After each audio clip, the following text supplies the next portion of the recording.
Hey, thank you guys for being here. I want to make this worth your while. So we are going to keep the technical difficulties and introductions to a minimum. And actually, my mom said we should always put our money where our mouth is. So what I've done today is, for my friends here, my new friends, I've brought $100 worth of chips.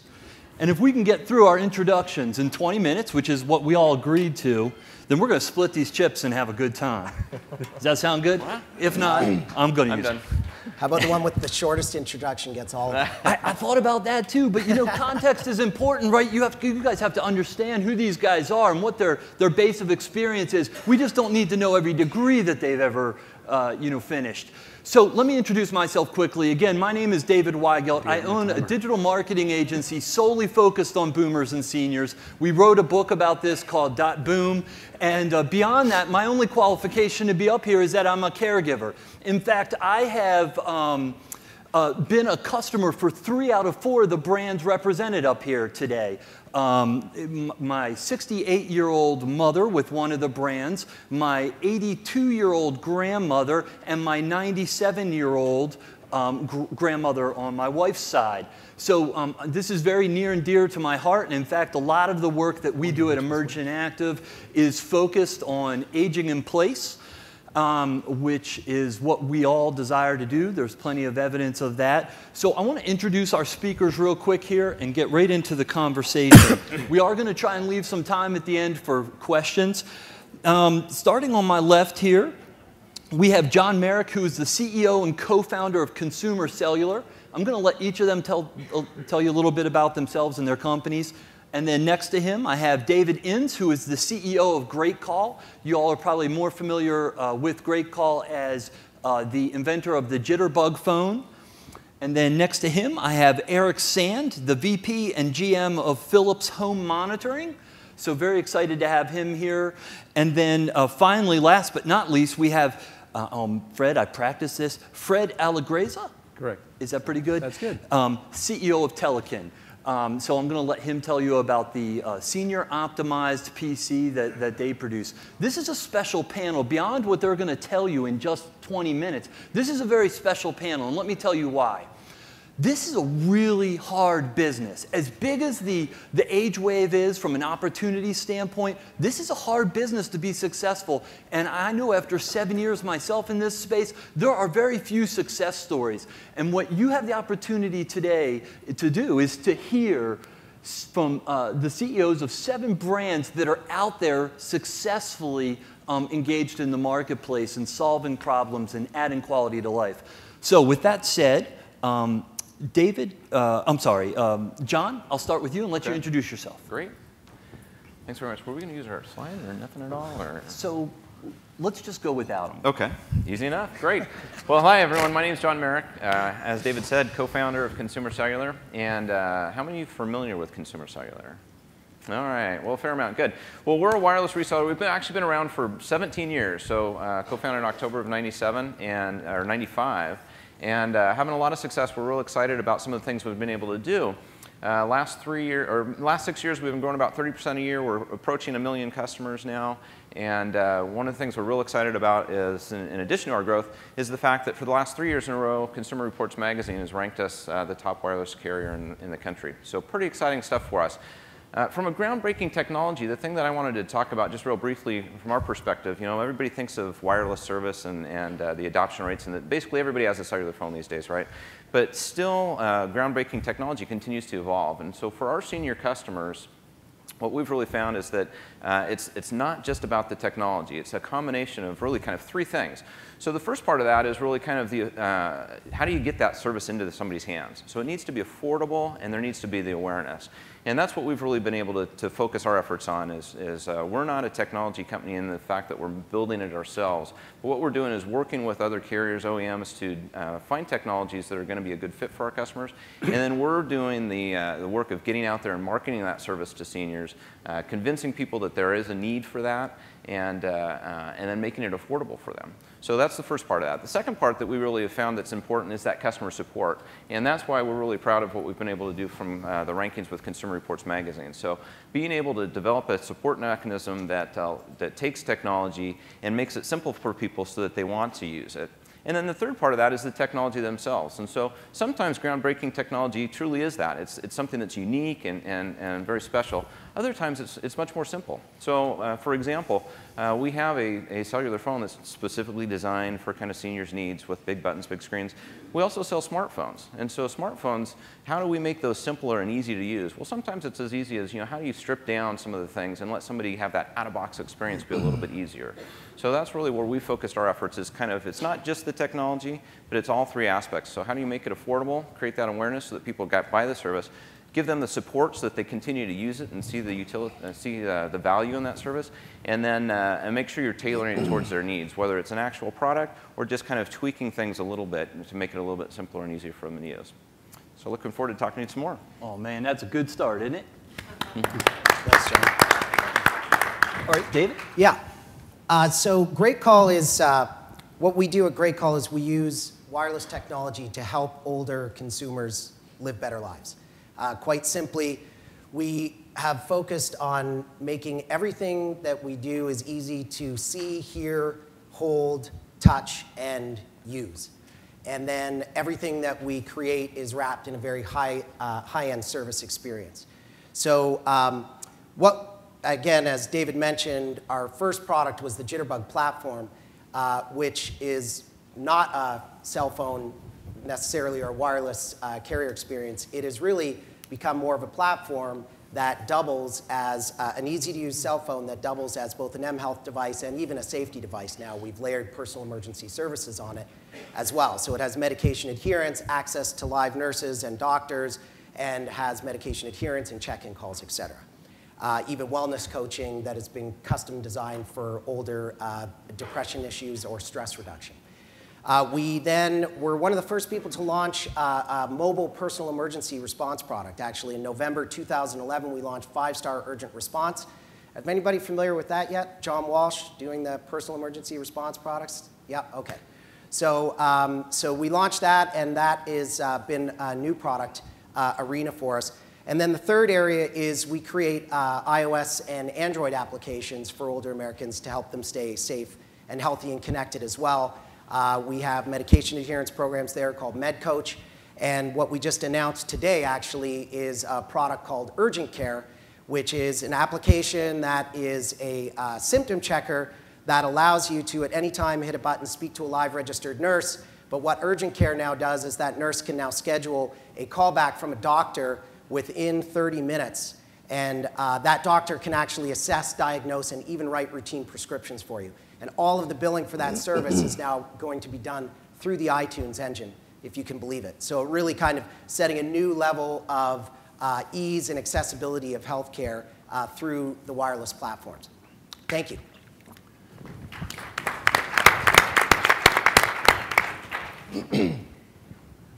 Morning. My name's Eric Sandy, and I'm the General Manager of Phillips Home Monitoring. I'm part of the Phillips Healthcare organization. You may know Phillips as a global brand. We're involved in consumer lifestyle, lighting, and in healthcare. Within the healthcare group, though, one of our largest and our most exciting new groups is in the home healthcare solutions arena where we work.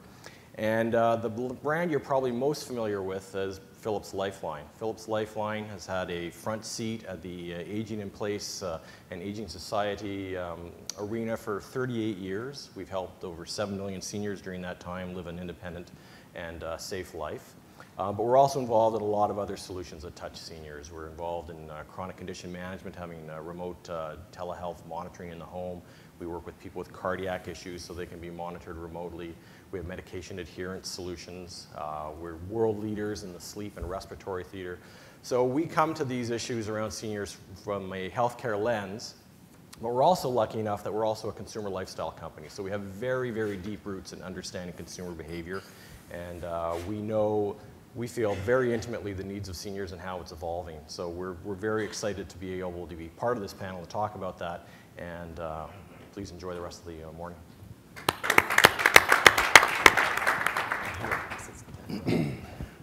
Good morning. Fred Allegrezza with CEO of Telekin. We make a product. It's a easy-to-use touchscreen computer designed for seniors. There's a picture of it back there on the corner back there. And what we've done is we actually started from the ground up. We wanted to build the computer based on Linux, touchscreen-oriented, large, easy to read. We wanted to eliminate all the problems with viruses and spyware, so that's why we chose Linux. But it started out with the technology, but it's become a lot more. You can think of it more of as a 20-inch iPad, very easy to use, again, geared for seniors. But as we moved into this market, we found out there's really need to provide a lot of support. And that's one of the things I think we've really excelled at as a company, is really providing support, even just helping people write their first email or get connected on Facebook.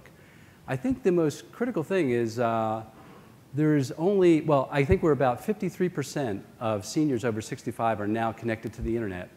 We think that should be a lot higher, and primarily because seniors actually need to be connected more than typical folks because they're less mobile and tend to suffer from social isolation. So we're very excited about bringing people online, getting them connected, and when you're online, or when you're helping one of these folks online, and we can see their computer and their daughter's computer, seeing their faces light up the first time they can do a Skype video call is just really rewarding. So that's what we're about. We've been growing very well over the last 2 years, but it is a challenging business. I would say it is challenging, but it's been exciting. It's really been rewarding to see a lot of folks coming online, being able to improve their lives, stay connected with their families, and be connected to a lot of the online facilities that we take for granted. So, thank you. Nice. 8 minutes, how's that? That's pretty incredible. We're going gambling. So, the rest of the time is for us to have a conversation. One of my clients, when we were doing stakeholder interviews, once said, sometimes being a thought leader is having the courage to ask the tough questions. And so I want to ask you guys too, don't feel like you're on a podium. If you've got a tough question for this audience or for each other, feel free to chime in, interrupt. And as you guys know, I've got a handful of questions. I'll start with one person, but others feel free to jump in. So my first question, David, is for you. Being a GreatCall customer, I've come to experience there is much more behind the scenes, like you said, than just a cheap, easy-to-use cell phone, service provider. How has GreatCall acknowledged kind of the broader needs of an aging society, whether that's from a stakeholder standpoint or in terms of how you think about the technology? Because really, this conversation can't be just about the infirmed senior or the old senior. Right. Well, I'd say, today's 80-year-olds is like, it's like the 70. Today's 80 is like 70, and the 70s are the new 60s. So it's really changed, and I think if you're focused on only the infirm senior, you're looking at a very small market. And so, it's really important to think about the more active, older population that is out there today. And I think the other group that can't be forgotten is the sandwichers. So there are a lot of people out there with older parents that worry about them a lot, think about them a lot, and they're actively looking for technology that they or their parents can both adopt to help increase their connectivity with them, as well as help keep their parents safer and healthier. And I think that by providing those and thinking about those groups, you're going to end up with solutions that are a lot more robust and a lot more inclusive to a larger population. And specifically, do you guys think about this from a product development standpoint, from a customer service standpoint, whether it's the different stakeholders or meeting the needs of younger consumers as well? Well, it's actually a real challenge because, obviously marketing to the sandwicher group is a completely different beast than marketing directly to the older population. So there's a balance of trying to figure out how to approach each area, what are the messages for each, and how do they overlap. But yeah, we do it completely through the entire process, through the entire product development process, through all the marketing pieces from channel, but particularly in marketing messaging, it has to be thought through very clearly. Right. I definitely experienced it with your customer service. I can remember initially the invoices started going to my grandmother, and the whole purpose was that she had dementia, and I wanted to maintain control and make sure that bill was getting paid. And your customer service knew how to deal with that, while at the same time taking, you know, my grandmother's questions in terms of how to use the phone. David, we've always understood that when we were helping seniors be independent and live home as long as they can, live the life they want to lead, that it's really more than just the senior. We have to think about that whole caregiving circle that supports that individual.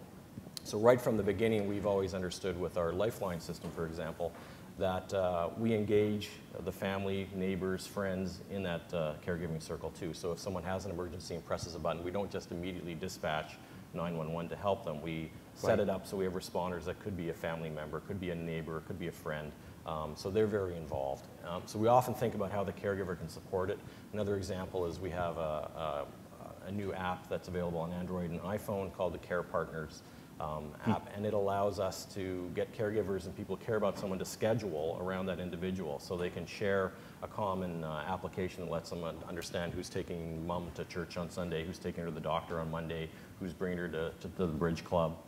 So everybody can have a universal view on how they can connect around that person.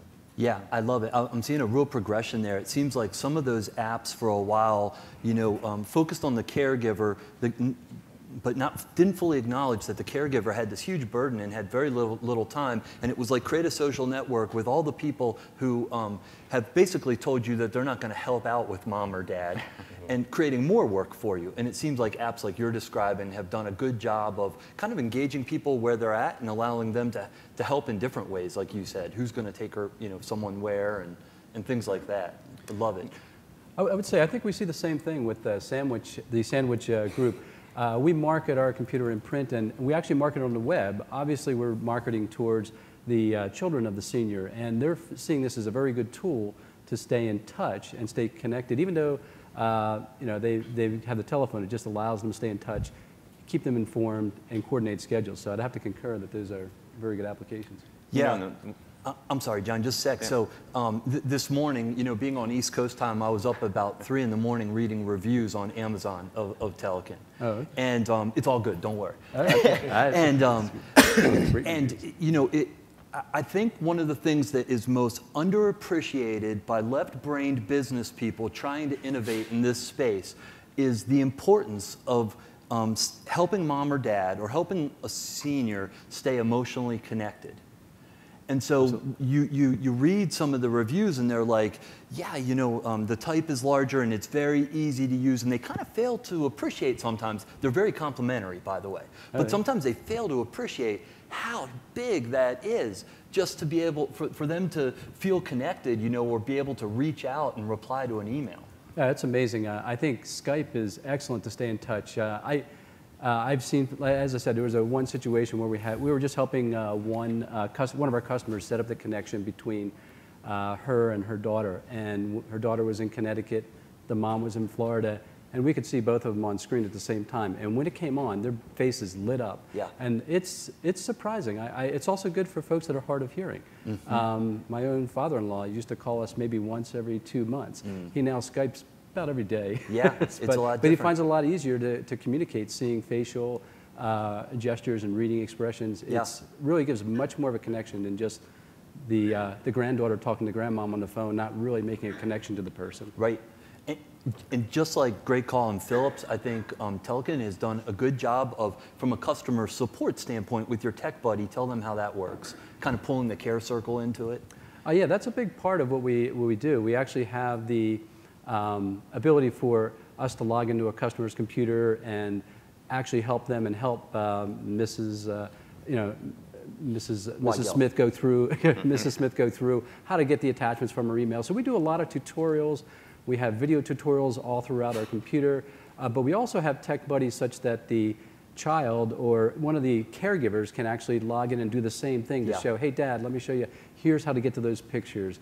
here's where the daughter is on Facebook, or your granddaughter just scored a goal in soccer. Yeah. And so it's great that the Tech Buddy allows them to log on and help their own parents. Yeah, works nicely. John, sorry, I cut you No, off. no. The thing I was going to add, and I think it's kind of been said as well, is lots of times I think you kind of almost stereotype that the caregiver must be who we should market everything to. And I think that what's really important is the utilization of the product, and you kind of all talked on that as well. But ultimately, if the end user is not using the product, either because they're not comfortable with it, or they didn't want it, they don't see the value in it, then everything falls apart sooner or later anyway. So it's not only is it important to engage the caregivers, but the actual end user, and making sure that they're supported and feeling comfortable with the product. That's actually a great point, and I just want to add to that because monitoring that usage and seeing it is a really important part of all these products and services, because you can get it into their hands, and luckily with most of these technologies today, you can actually see whether it's being used, and that's a really important thing for anyone out there in these businesses, is to be doing that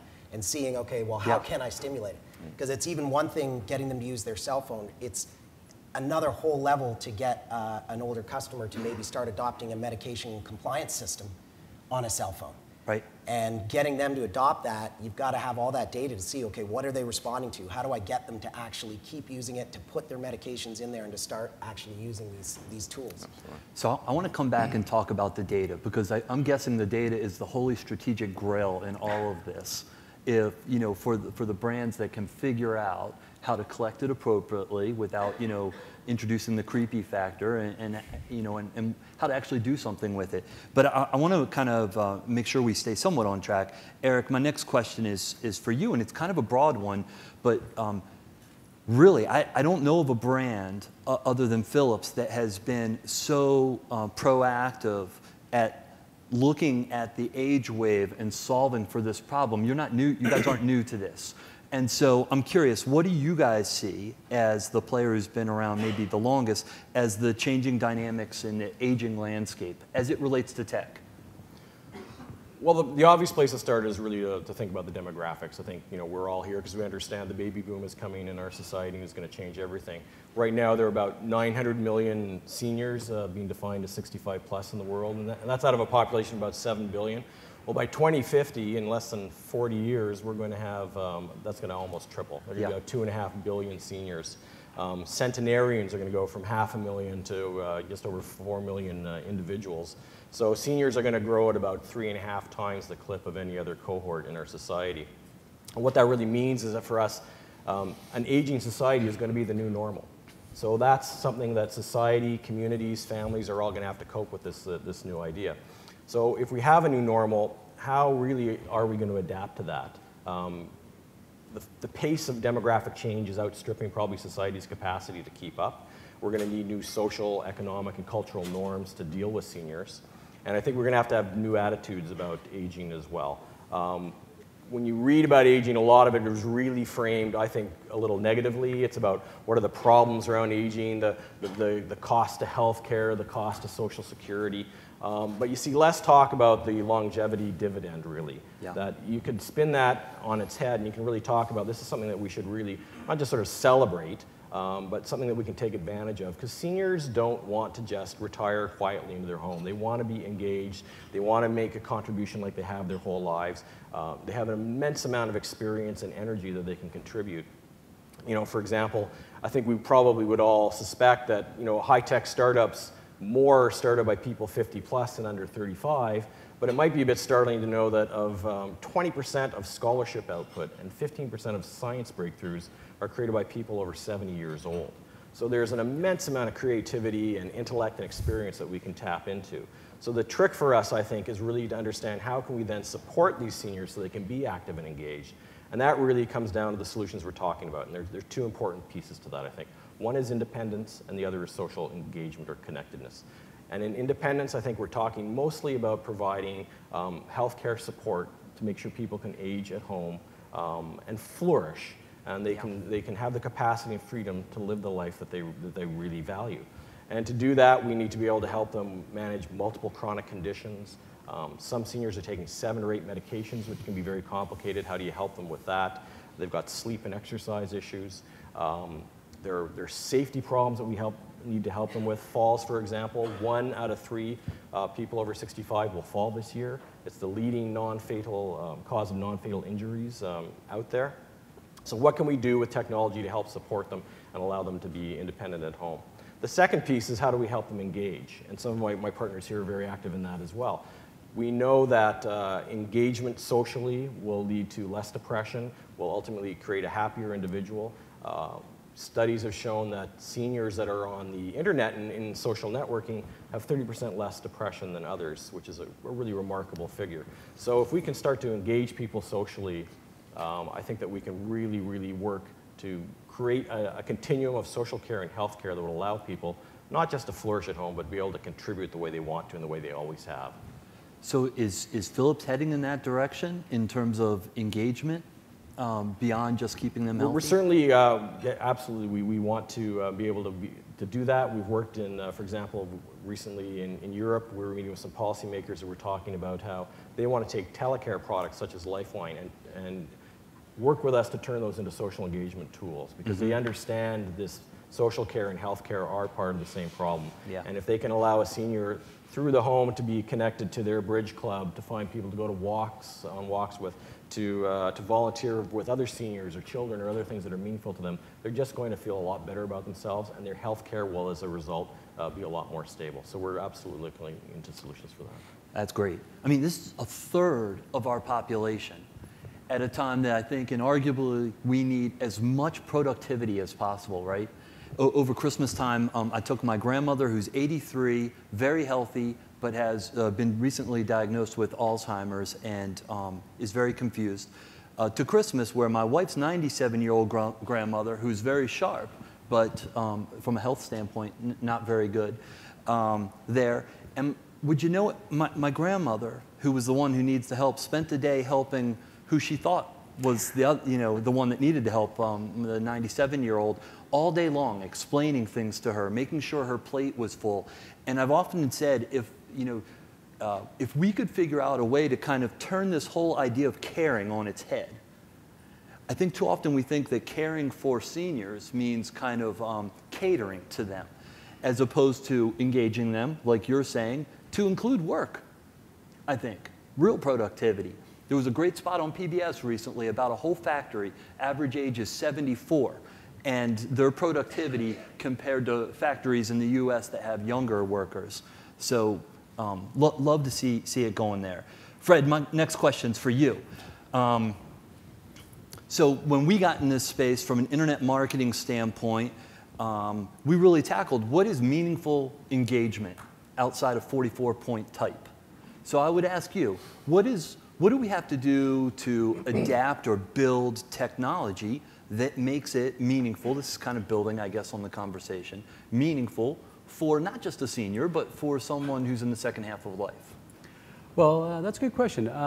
Basically, we think of engagement initially when we built our product. We really wanted to get everyone who got the computer onto email, Facebook, Skype, and being able to really in the web.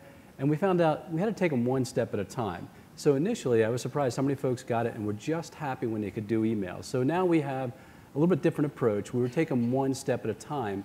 But really, meaningful engagement, we look at our customers and try to get them just to get an email back and forth, because people our age or in the sandwich age, they're sharing, the family is communicating by email. So bringing grandmom into that, granddad into that, suddenly makes things a lot easier. Yeah. So that's the first part of social engagement. The second part, I think really, we like to see them, some of them are still at that age, a little mistrustful of Facebook, and we try to reassure them, you don't have to put anything out there, but some of them will get in on Facebook and get the pictures coming in automatically. But Skype is another big one. The video chat, that really lets them get connected. And then we get in to the web. We help them, we will actually be online with them and take them through their first couple of searches and how to set up bookmarks. And I think that once they can find information, it's amazing. They really start exploring their old hobbies. We have folks that, we have one gentleman that found his old girlfriend from high school. He's 72. He was so excited about that. But that is social engagement. I actually remember this. We were talking to him, and he said, I went on Facebook, and I had 67 friend requests. I mean, this was a whole new world for him. Suddenly, he was well known when he was young, and he just never had exposure to computers. But suddenly, all these people wanted to reconnect with him. He was excited. So it was neat. But that's the kind of engagement that we're seeing, and it really is uplifting. So I love it. Can I push you a little further, though? Sure. So after this conversation, we're going to go out in the hall, and Eric is going to offer to buy Telekin. I don't know if you know that. It's going to be a big deal, and it's going to make my career. But this is what's going to happen. And so you're going to get to move on and develop some new technology for this aging society, for this age wave. How are you going to think about that in terms of what would make that technology meaningful for an older adult? Well, I think actually there was a panel before this where they were talking about the interface being a little bit more, I guess really using more of our technology to make it easier to communicate, voice recognition, reading back.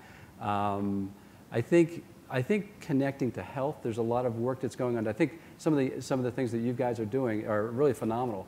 That's one of the things that we'd like to see happen and tie in. But connecting with the health so you can actually find out if someone is having a problem before they hit the alert button would be excellent. Right. So I think tying the health and the social aspects and connecting the information, there's a few companies that are really interested. How do we, I have 7 brothers and sisters, and trying to coordinate, who's mom's doctors and what her current conditions are is a challenge.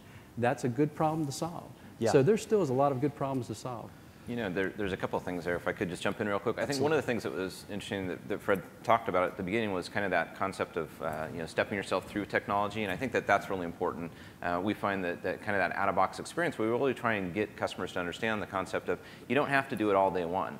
So just get comfortable with how do you make a phone call? Okay, now that you've done that, now let's go to getting your email. Now we can go on. So I think that helping people kind of feel comfortable that they don't have to be able to do it all, the second they open the box and kind of work themselves through technology. So that's the first thing. And then the second thing, David, kind of getting back to what you were saying is as far as how do you adopt that technology, what's really important is realizing that not everybody is the same, right? If you think about the senior population, especially 50 plus, you're going to have different needs for different people at different levels. And so there's not one solution that's going to meet everybody's needs. And that's not even age necessarily, right? I mean, there's some people in their 50s that have dexterity issues and problems that maybe are normally associated with the 80-year-old. And so having products that can be adapted and changed based on the need of the individual is really important. So I love it, John. So I actually think, and I'm trying to sit in the seat of the people out here, but I actually think these two ideas kind of dovetail. So I'm sure you guys are familiar with Eric Ries's concept of the minimum viable product. And I think that's about discipline, and I think that's a luxury that we have in this business. I'm sure you get all the time, well, why can't I play bridge, right? And things like that.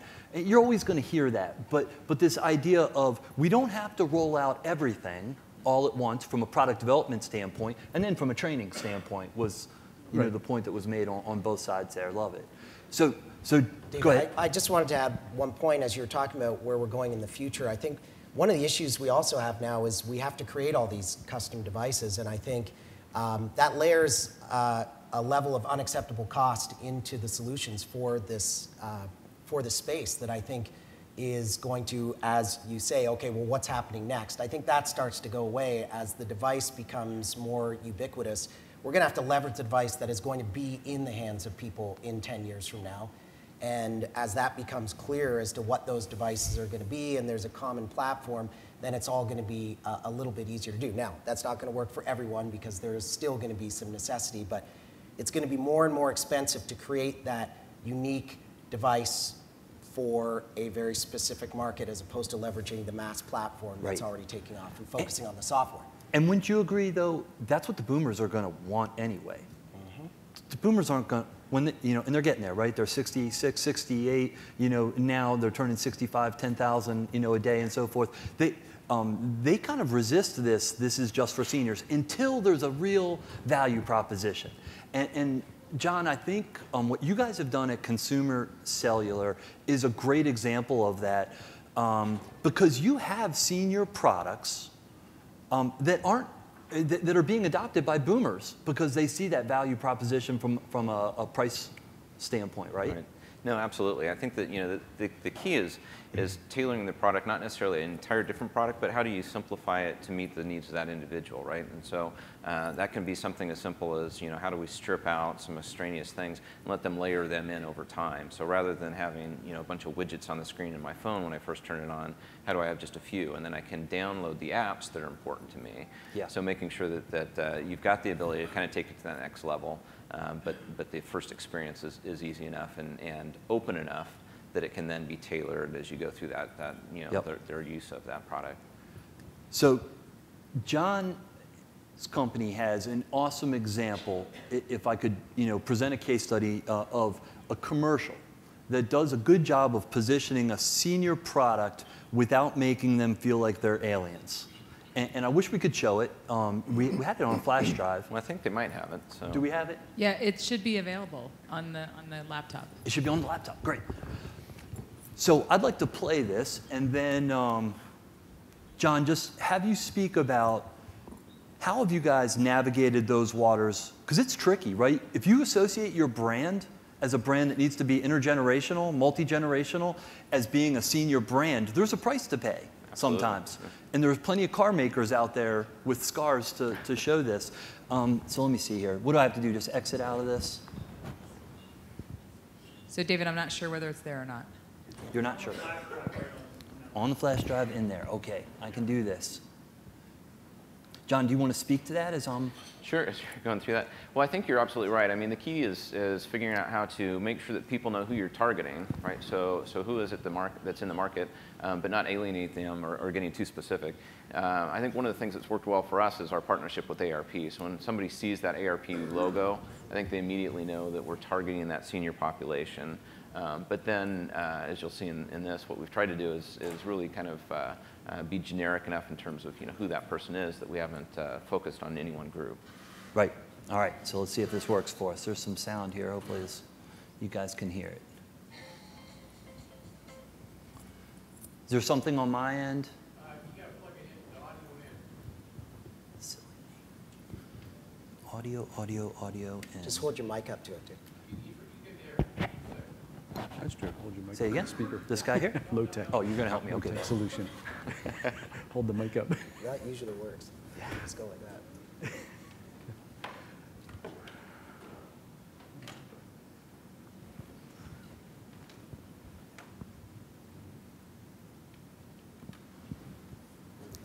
All right. Thank you. We're back in control of our time and the way we spend. Yep. Jack and I are having the time of our lives. The kids are on their own, and now we're back in control of our time and the way we spend our money. That's why Consumer Cellular is the perfect cell phone company for us. We get great service, and we're saving $20 to $30 a month. Consumer Cellular is the wireless provider for people who want great service without the contracts. Listen, I don't think I'm cheap. I only Want to pay for what I need. So what do you pay a month for Consumer Cellular? Well, when we're not on the road, I don't even use my cell phone that much. So my bill can be as low as $10, $15 a month. Wow. But we can change our plan anytime. So even those months we use it a lot, we're always getting the best price. That's great. But how's your reception on the road? Terrific. With Consumer Cellular, you get free activation and free shipping with a 100% risk-free satisfaction guarantee. And Consumer Cellular is the exclusive wireless provider for AARP members. So ask about your special discounts. Call Consumer Cellular, go online, or visit a Sears store today. So it's a prepaid plan? No, those things are a hassle to recharge. Why pay for something you haven't used yet? What are you gonna do? Oh, we know. We'd probably never hear from our grandkids if we hadn't started texting. Hey, cool phone. Thanks. I'm good with my simple phone. I am so glad that I switched us to Consumer Cellular. You are so smart. Yes. What? Consumer Cellular, for people who want control over their cell phone service, not the other way around. When you choose a new phone, from the latest smartphone to a super simple one, we'll activate it for free, a $35 value. Shipping is also free, or just pick it up at a Sears store. Of course, there's a 100% satisfaction guarantee. AARP members, ask about your special discounts. Call Consumer Cellular at 1-800-123-4567. Go online to consumercellulartv.com or visit a Sears store today. store today. Oops. So, Sorry about that. There we go. There we go. So there are a lot of things that are genius about that. I won't go into it too much, but it's intergenerational, the use of humor, the clear value proposition, and they never once said this is a cell phone for old people. Yeah. So kudos to you guys for doing that. I think you know, you reach a much broader audience in terms of the approach that you took there. So I do have a final question for everybody, and I want to make sure we have time to take questions. We have till 11, correct? Okay, great. So just a few more questions here. The first one, Fred, is for you. So you described the Telekin as a 17-inch, 20-inch iPad. I'm curious, what has the impact of tablets been on your company, and how is that changing what your strategy might be, if at all? Well, I think tablets are certainly a great product. They fit a lot of folks. For us, we're kind of differentiated. You know, again, it's a full computer, has printing, DVD player, word processing, and all the capabilities that you know a typical computer would have. But it is interesting when you look at the tablet technology to see how that might evolve into merging some of that technology with our technology as to where that might go in the future. So we're looking at that. As in a two-screen solution, or? No, it may be something in the future. I don't know. It might be a little more integrated than that. But I think what's interesting is a lot of folks ask me, well, don't people all use tablets? But they're not as easily as people think for seniors. Yeah. I mean, you do kind of have to hold them. You have to get a keyboard for it. The mouse is actually a little bit easier. Touchscreen is good, but if you ever tried to surf a web page on a tablet, it's not real easy. You know, it takes a little bit of effort. So I think they have a great place and a lot of good technology. We're actually looking to take effectively that concept and just make it in a larger, easy to see display. I think that's a great answer, because I do think there's a difference in modality between something that's sitting on a desk and something that's sitting in your lap. But I think tablets, I mean, adoption rate, of course, is soaring, but I think tablets are actually going to get to a point where we start to see that wane with the mature markets, because if you've noticed, the hit area on all this stuff, as the horsepower becomes greater, the hit area and everything, they're fitting more on the screen. So even though those apps are there and, you know, pretty discreet in terms of your ability to get to them, once you get into them, it can be pretty tricky, you know, and you can easily click on something that's not right. Eric, a question for you. Do you guys have any data to support, let's say, in terms of your, I apologize, what's the name of the device you have that provides the medication? Oh, medication, just the Phillips medication adherence device. Or any of your products from a hospital readmission standpoint with Obamacare and everything else, you know, that we're dealing with right now? Well, we've got lots of data. I mean, what we're trying to do is to help people age at home and to remain independent and stay out of the home. So there are a whole variety of things that are going on in Phillips Healthcare, not just within home monitoring, to make that happen. And certainly dealing with readmissions is one of the big issues. But if we can help people stay at home, first of all, give them the peace of mind to themselves and their families that they're protected with a medical alert system such as Lifeline, one that could automatically detect falls if they were to have an issue, that's a great place to start. If someone has multiple medications, I mean, I just know myself, even when I have to take a couple of things, just remembering what time to do it, let alone managing 7 or 8. You know, one of the major reasons individuals have to move into nursing homes is because they cannot manage their medications. Right. So if you can help them at home do that in a sensible way that, that it makes them adhere to the program, everybody in that care circle, from the physicians to the family members to, of course, the senior themselves, are that much better off. And we do have evidence that we can increase adherence up to 98% with our medication adherence devices.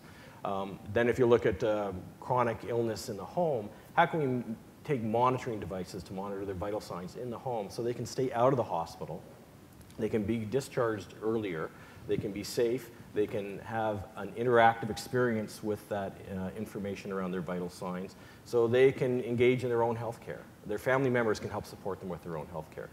That makes this whole issue of healthcare consumerism, which is a big trend as well, where people really want to take control. That enables them to do that. And of course, the cost benefits to society and healthcare systems is immense. It's big.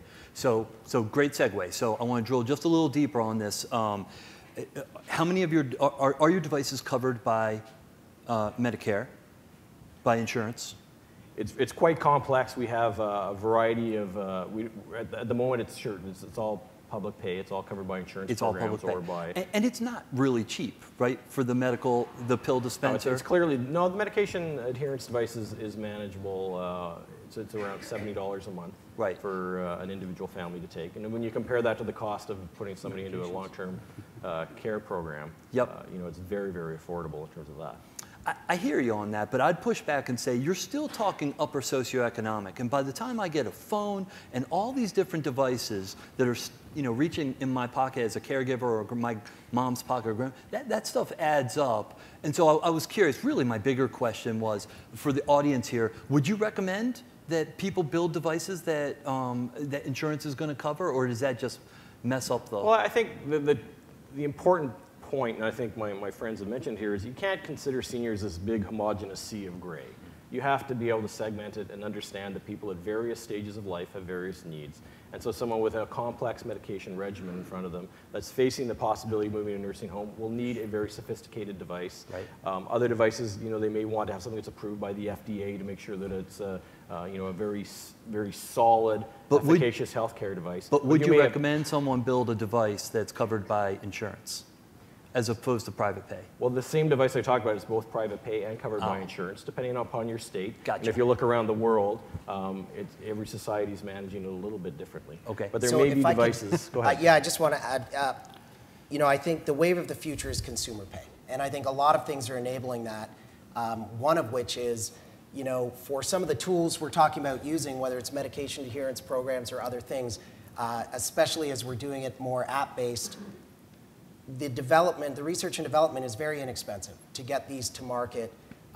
This is not, you know, $500 million drug development programs. So you develop a drug for $500 million, yeah, you got to charge hundreds of dollars a month for, you know, for the actual service. But if it costs you, you know, $300,000–400,000 to get a product to market, I mean, you don't need to be charging these kind of monthly fees. And I think as that drops down, that enables consumer pay. Because the reason that you don't do consumer pay is, yeah, it's tough at $70, $80, $90, $100 a month, but at $5, $6, $4, $2, free advertising support, I mean, who knows where it could go, then you're going to get adoption.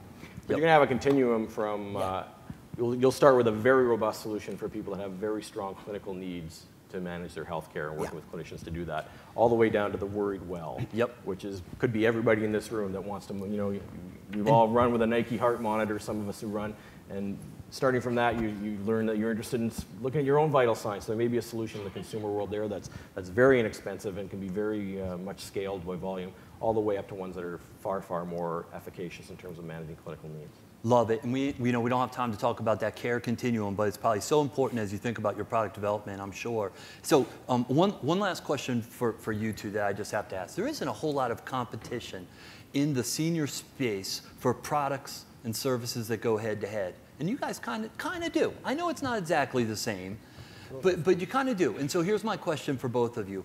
How has the competition of the other made you a better company? If at all, you can say not. You know, well, I'll start. I think that one of the things that's most important from our perspective is just creating awareness that there are alternatives. You know, for us, we're competing against, you know, Verizon, AT&T, Sprint, T-Mobile, that are, you know, with billion-dollar advertising campaigns. And I'm not sure about David, but ours isn't quite that large just yet. And so just having multiple products that are targeting that demographic creates awareness. So then it starts people looking around and realizing, oh, hey, there are alternatives. Let me see if there's something that's a better fit. So then, you know, then you've got people at least contacting you. So that seems, I think that's the first thing is, you know, there's actually, you know, the whole rising tide by having multiple competitors and multiple products that are coming into that senior space allows us to, you know, tailor our products for different things, but at least we've got the awareness so that people are looking and comparing ours against everybody else. So people know to search for your services, right? Yeah. Well, and that's funny, I think for me it actually even helped shape our strategy, because as Consumer Cellular went deeper with ARP and kind of a mass cellular offering, it really forced us to think more about the innovation side and kind of going more around you know, expanding into apps and trying to stay more around the caregivers and really about health and safety as opposed to just the cell phone business. So it's kind of made us separate out essentially a little bit. Right, love it. Competition is good, and we're seeing that play out more and more. So I'd like to take actually just one question, and then I have a final question for everybody here. Hands up, anybody have a Any question? really smart person with a really intelligent question? Can I actually pick somebody? You Is can that pick okay? somebody, yeah. You can delegate. There was Such a good job. Why don't you just keep going? Yeah. I'd like to pick Katie Fike. And Katie, I want you to introduce yourself. I cannot imagine you don't have a question. Katie represents a new breed when it comes to product development for adults in the second half of life. Tell them what you do, Katie. So I'm a PhD gerontologist, and I run Aging 2.0. I'm co-founder of Aging 2.0, and we help entrepreneurs in this space. We're trying to accelerate innovation in the space and build really an ecosystem so that we can do the rising tide that you mentioned. So I guess my question, when I was thinking, was how do you feel about this difference between, I think when we're trying to encourage people to buy these products, there's still a lot of talk around either fear-based or the cost of doing the alternative, the cost of going into assisted living. And I think I'd be curious how you see it changing in terms of your relative messaging of kind of this positive aspirational side of things versus the fear-based. Because I think we're still seeing quite a bit of both. Sure, maybe I could start with that. You bet. I think it's back to what I was saying about you have to segment your audience and really understand their needs. And in some instances, talking about the dangers in someone's life or how you can alleviate those through some technology, it makes sense to talk about the facts. I mean, the big danger here is we don't want to patronize anybody. We don't want to talk down to them. We want to tell them what the problems out there that we see that they have and how we can help provide solutions to help them with that. So for example, with fall detection, we work a lot with physicians and with clinicians, and when we advertise and market to them, we want to talk about the fall being a very dangerous thing. So we evolved there from having the picture of a nice senior lady reaching for a teacup, sort of implying that danger is lurking, to actually showing somebody on the ground. Because that, if you talk to the clinicians, they say, that is the danger. Let's not candy coat it. People need to understand that this is a big, very serious problem. It's an epidemic. So for that audience, that's appropriate. We're launching here at the show our new mobile product called Go Safe, which is a mobile medical alert system. And there it's much more aspirational. It's about getting out of the home. It's being able to enjoy life the way you want to live it and to find the positive things that are out there. Yes, we do have the protection of fall detection, which is very important in that particular product, but we're going to change the messaging to suit that particular audience. So I think that's the trick, is just to understand the segment, understand their needs, and how you can appeal to helping them. Great answer. David? I'd just add that I think it depends how much patience you have as well. So if you want short-term results, the fear-based advertising works in the short term very effectively. If you have more patience and have a longer-term view, I think that you might find that you can get there with a softer approach over time to the same place, but it may take years to catch up on the sales you're giving up. Because, so I'm just to be blunt about the actual short-term results, you're going to get more with fear. But if you can stay away from it, I think over the 3-4 year time period, you're going to end up with a better result if you don't. Just real quick, the last thing I would say that I think is really important too is reducing the risk. So one of the things that's really allowed us to be successful is having people feel comfortable giving it a try. So even though we're a post-paid provider, we have no contracts, the risk-free trial concept. So to the degree you can eliminate the risk, and I think if you target the right person, then the risk is really low for you, because if it's a product that's going to meet their needs, they're going to then use it and stay with it, and really there was no risk. But letting customers feel comfortable that they can try it and get past that fear that, that either I can't afford it or it's not going to meet my needs or whatever, gets you over that hump. So one last challenge in brevity here. So we have 1 minute to go.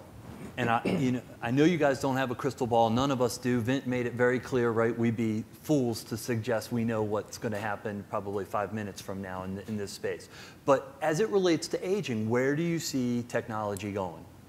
I'd say the biggest thing is just, for us, the senior demographic wants to adopt technology. They see everybody else using it, and they want to take advantage of it as well. So really, it's how do we help them through the support, the modifications, whatever it is, but help people do that, because there's an underlying desire to be, just like the younger counterparts. Great. I think things move from a home monitoring aspect to a personal monitoring aspect, where we're really looking at customized solutions for people that are working on devices that they're already carrying with them, so that we're getting adoption, and that it's really going to be about the person, not about the things around them, because it's zero provisioning, zero expense to install. You're going to get 80% of the benefits that you would without having all these sensors for about 10% of the cost.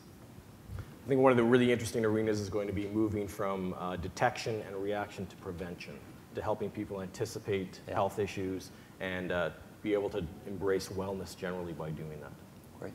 And Fred. And I think everybody knows the demographics. We have a lot of people becoming seniors. There just is no way we're going to be able to house all them in assisted living and nursing homes. So I think the more this technology can be applied to in-home care, such as the devices we talked about here, and even our product really assist people to stay in touch, stay connected, be aware of the health of that person at home. I think that's really a big market. It's one we actually need to address because I don't think it'll work unless we can do a better job of people having better care at home and more health. Great. Love it. Great close. Hey, thank you. Please join me in thanking these guys.